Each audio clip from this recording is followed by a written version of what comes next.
வணக்கம் மக்களே! இன்னைக்கு உங்களை எல்லாரையும் ஒரு ஹை ஸ்பீட் ட்ரெயின் மூலியமா one of the hardest and most in demand certification in the technology right now. The Databricks certified generative AI engineer associate. அத பத்தி உங்களுக்கு ஒரு விரிவான, ஒரு டீட்டெயிலான கம்ப்ளீட் ப்ளூ பிரிண்டோட எப்படி நான் யூஸ் பண்ணி அத ஒர்க் அவுட் பண்ணி பாஸ் பண்ணனோ, அதே எக்ஸாக்ட் மெட்டீரியல்ஸ் அண்ட் ஸ்ட்ராட்டஜியோட உங்களுக்கு ஒரு சர்டிஃபிகேஷன் ப்ரிப்பரேஷன் சீரியஸ். எப்படி ஜெனரேட்டிவ் ஏஐல கம்ப்ளீட் மாஸ்டர் ஆகுறது டேட்டாபிக்ஸ் பிளாட்ஃபார்மை யூஸ் பண்ணி அப்படிங்கிறத கண்டிப்பாக கொடுக்கணும்னு நான் நம்புகிறேன். இது டேட்டா ஏ express. Grab a coffee, open your notes, get on board, our journey starts now. இந்த எக்ஸாம் எவ்வளோ நேரம் நடக்கும் அப்படின்னா 90 மினிட்ஸில் 56 கொஸ்டின்ஸ். ஆல்மோஸ்ட் ஒவ்வொரு கொஸ்டின்ஸ்க்கும் 90 செகண்ட்ஸ் கிட்ட இருக்கும். ஒரு 6 டொமைனில் கீயாக உங்களை செக் பண்ணுவாங்க. அதில் ஒவ்வொரு டொமைன்லேயும் ஒவ்வொரு வகையான வெயிட்டேஜஸ் கொஸ்டின்ஸ் இருக்கும். டிசைன் அண்ட் அப்ளிகேஷன்ஸில் ஒரு 8 கேள்வி, டேட்டா ப்ரிப்பரேஷன்ஸில் ஒரு 8 கேள்வி, அப்ளிகேஷன் டெவலப்மெண்ட் அதில் ஒரு 17 கேள்வி இருக்கும். அதை எப்படி அசம்பிள் பண்ணுறது, டிப்ளாய் பண்ணுறது அப்படிங்கிறது இந்த ரெண்டுமே வந்து பார்த்திங்கன்னா 12 + 17 கிட்டத்தட்ட 29 கேள்விகள் வந்து அப்ளிகேஷன் டெவலப்மெண்ட், ஆப் டெவலப்மெண்ட்லேயும், டிப்ளாயிங் ஆப்ஸ் இந்த ரெண்டுலேயுமே கவர் ஆகிடும். அப்புறம் கவர்னன்ஸ் ஒரு 4 கேள்வி, எவல்யூஷன் அண்ட் மானிட்டரிங் அதில் ஒரு 7 கேள்வி இருக்கும்.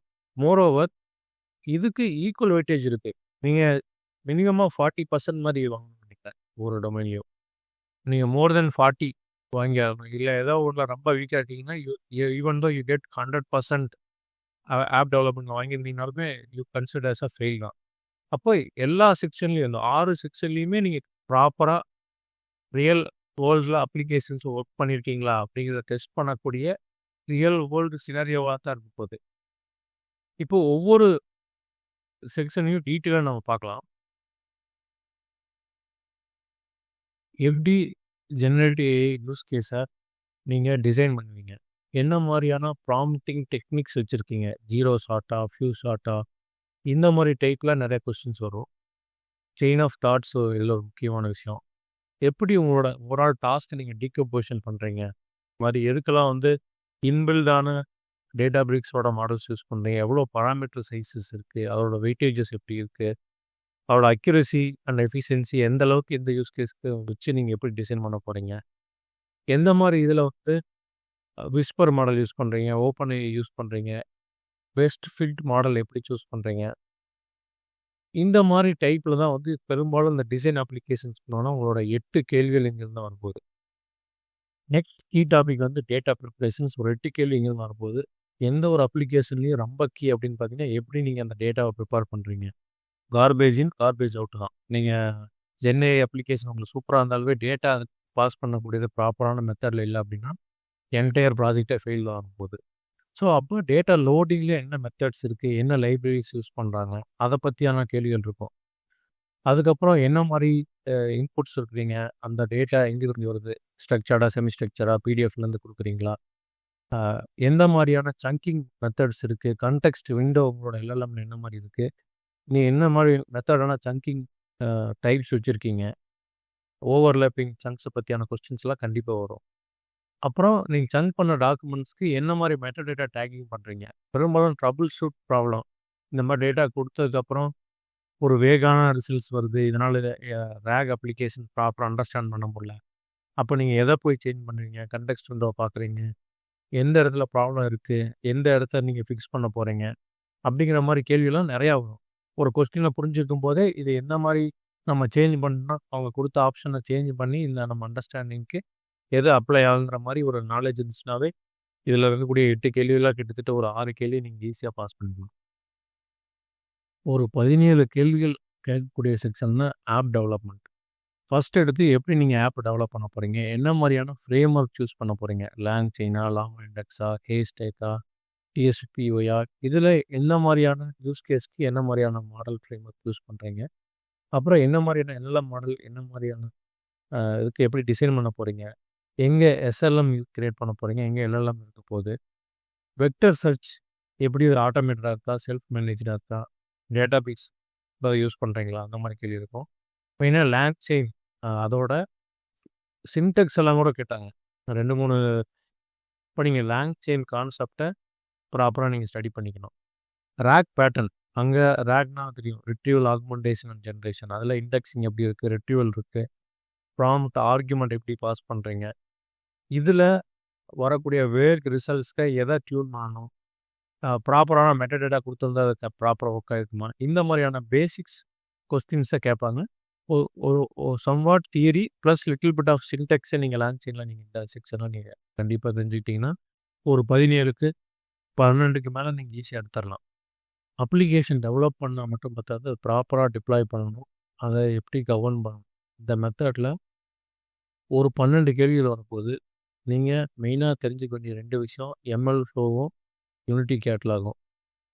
இந்த ரெண்டுமே வந்து டேட்டாபிரிக்ஸோட ப்ராடக்ட்டு. ஸோ அதை எப்படி என்ன சினாரியோவில் எப்படி கண்ட்ரோல் பண்ணுவீங்க, என்ன மாதிரி காஸ்ட்டை எங்கே கண்ட்ரோல் பண்ணுவீங்க, எண்ட் பாயிண்ட் செக்யூரிட்டி எப்படி என்ஷூர் பண்ணுவீங்க, மாடலுக்கு எந்த இடத்துல எந்த மாதிரி காஸ்ட் கவர்னன்ஸ் வைக்கிறது, இந்த மாதிரி கொஸ்டின்ஸ் கண்டிப்பாக இருக்கும். டிப்ளாய்மெண்ட் ஸ்ட்ராட்டஜிஸ், என்ன மாதிரியான டிப்ளாய்மெண்ட் ஸ்ட்ராட்டஜிஸ் இருக்குது, ப்ரொடக்ஷன் எப்படி கண்ட்ரோல் பண்ணுவீங்க. ஸோ இதை பற்றியான கேள்விகள் தான் பெரும்பாலும் ப்ராக்டிக்கல் அப்ளிகேஷன்ஸில் எப்படி இருக்க போகுது, யாருமே யூஸ் பண்ணானா எங்கே ஸ்டாப் ஆகும். இங்கே ஜெனரேட்டிவ் ஏஐ மட்டும் இல்லாமல் ஏஜென்டிக் ஏஐயில் நிறைய கொஸ்டின்ஸ் வரும். எப்படி ஒரு மாடலும் அசம்பிள் ஆகுது, எது வந்து பேரலாக ரன் ஆகும், எந்த மாதிரி அவுட்புட்டை நீங்கள் கனெக்ட் பண்ணுவீங்க, இந்த மாதிரி நிறையா ப்ராக்டிக்கலான கொஸ்டின்ஸு ஏஜென்டிக் ஏஐ ஃப்ரேம் ஒர்க்ஸை யூஸ் பண்ணுறது, react, reason and act methods, thoughts or reason, observe, act, இந்த மாதிரி நிறையா ஒரு எப்படி இந்த ஓவரால் அப்ளிகேஷன் அசம்பிள் பண்ணுறது, அதை எப்படி டிப்ளாய் பண்ணி கவர்ன் பண்ணுறதுங்கிற கான்செப்டில் இந்த செக்ஷனில் இருக்கக்கூடிய கொஸ்டின்ஸ் இருக்கும். கவர்னன்ஸ் அப்படின்னாவே யூனிட்டி கேட்லாக் தான். அந்த ஆர்பேக் ஆக்சஸ் எப்படி வந்து ஒர்க் ஆகுது, ஒரு பிஐ டேட்டா இருந்துச்சுன்னா நீங்கள் எப்படி அதை பிஹேவ் பண்ணணும், மாஸ்கிங் டெக்னிக்ஸ் எல்லாம் என்னென்ன இருக்குது, எப்படி இந்த ஏஐ அப்ளிகேஷனை ஒரு ட்ரஸ்ட் வர்த்தி ஏஐயாக மாற்றுறது. இதெல்லாம் ஒரு 4 கேள்வி கண்டிப்பாக வரும். அந்த 4ல் நீங்கள் ஒரு 2 கேள்வியாக கம்ப்ளீட்டாக நீங்கள் பதில் சொல்லி தான் ஆகணும். இதில் 4 தவறாயிட்டீங்கன்னா ஓவரால் எக்ஸாமே ஃபெயில் ஆக முடியலாம். ஸோ 2 கேள்விகள் கண்டிப்பாக நீங்கள் வந்து பாஸ் ஆகிற மாதிரி இந்த செக்ஷனை நீங்கள் படிச்சிங்க, ஈஸியாக இருக்குது. அடுத்து ஒரு 7 கொஸ்டின்ஸ் வந்து evolution and monitoring.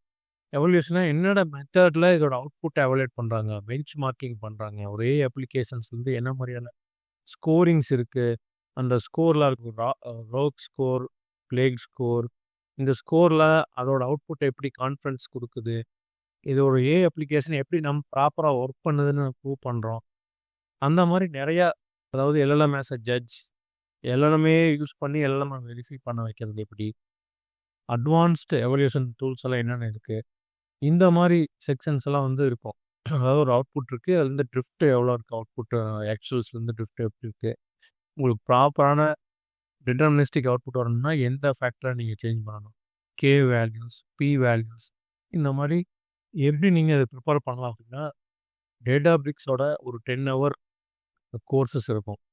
Generative AI solution development, generative application development அப்படின்னு ஜெனரேட்டிவ் ஏஐ இன்ஜினியரிங் அப்படிங்கிற ரோட் மேப்லேயே ஒரு 4 கோர்ஸ், அப்புறம் பேசிக் ஃபவுண்டேஷன் கோர்ஸ், ஒரு 5 கோர்ஸுமே எவ்ரி கோர்ஸ் 2 hours 2 hours மாதிரி ஈச் இருக்கும். ஒரு 10 hour கோர்ஸ் நீங்கள் எடுத்தீங்கன்னாவே உங்களுக்கு இதை பற்றி கம்ப்ளீட் புரிதல் கிடைக்கும். இதுக்கப்புறம் உங்களோட அப்ளிகேஷனில் நீங்கள் யூஸ் பண்ணுறீங்க இல்லையா, ஒரு சின்ன அப்ளிகேஷன், ஒரு ரேக் அப்ளிகேஷனையும் ஒரு ஏஜென்டிக் ஏஐ, ஜெனரேட்டிவ் ஏஐ நீங்கள் க்ரியேட் பண்ணி பாருங்கள்.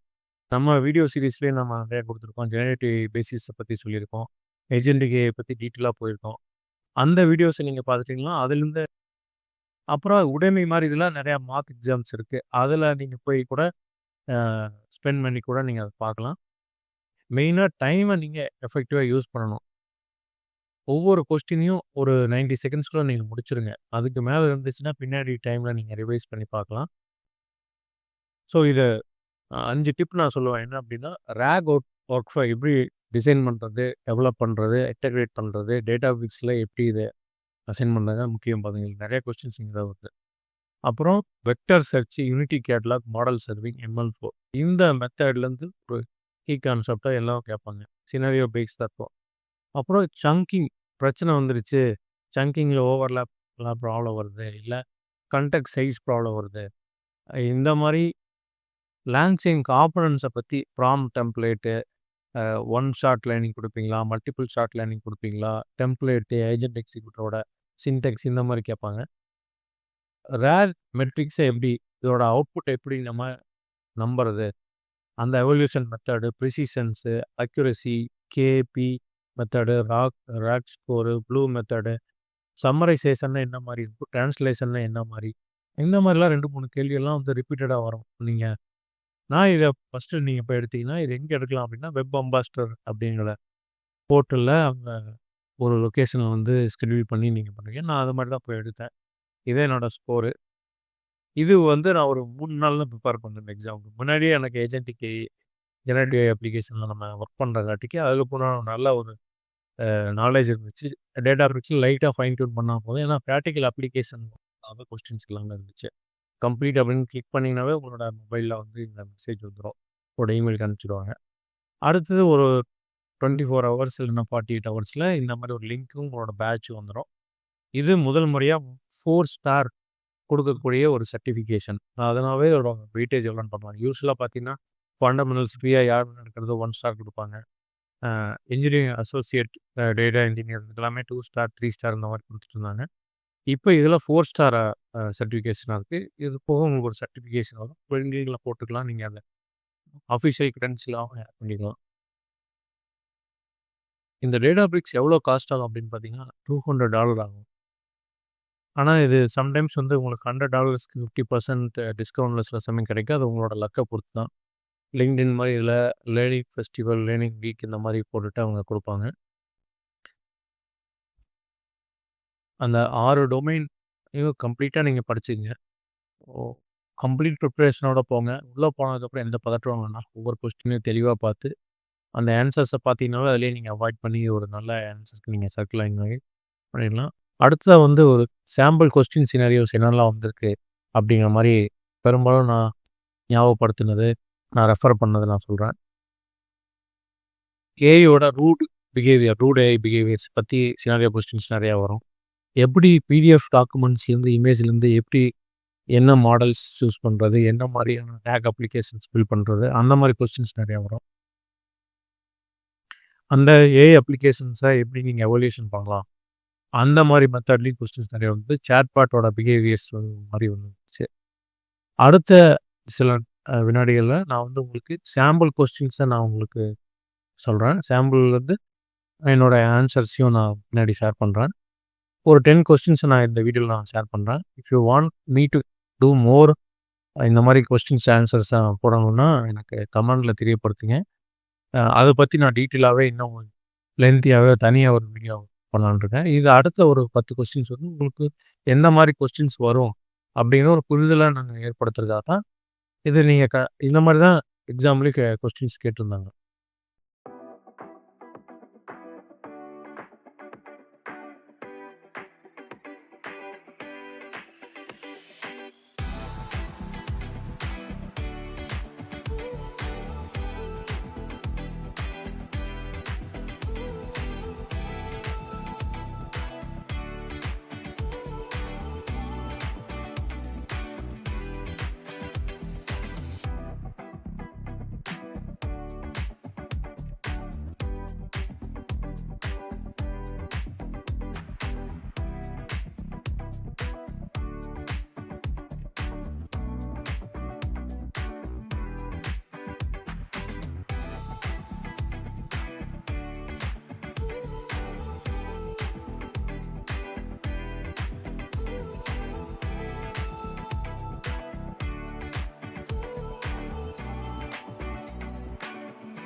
இந்த வீடியோ கண்டிப்பாக உங்களுக்கு பயனுள்ளதாக இருக்குன்னு நான் நம்புகிறேன்.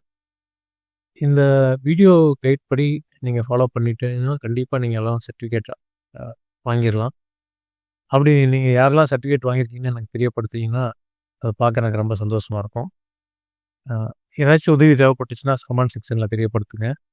மற்றும் ஒரு பயனுள்ள வீடியோவில் உங்கள் அனைவரும் சந்திக்கும் வரை விடுவது டேட்டா எக்ஸ்பிரஸ். Thank you everyone.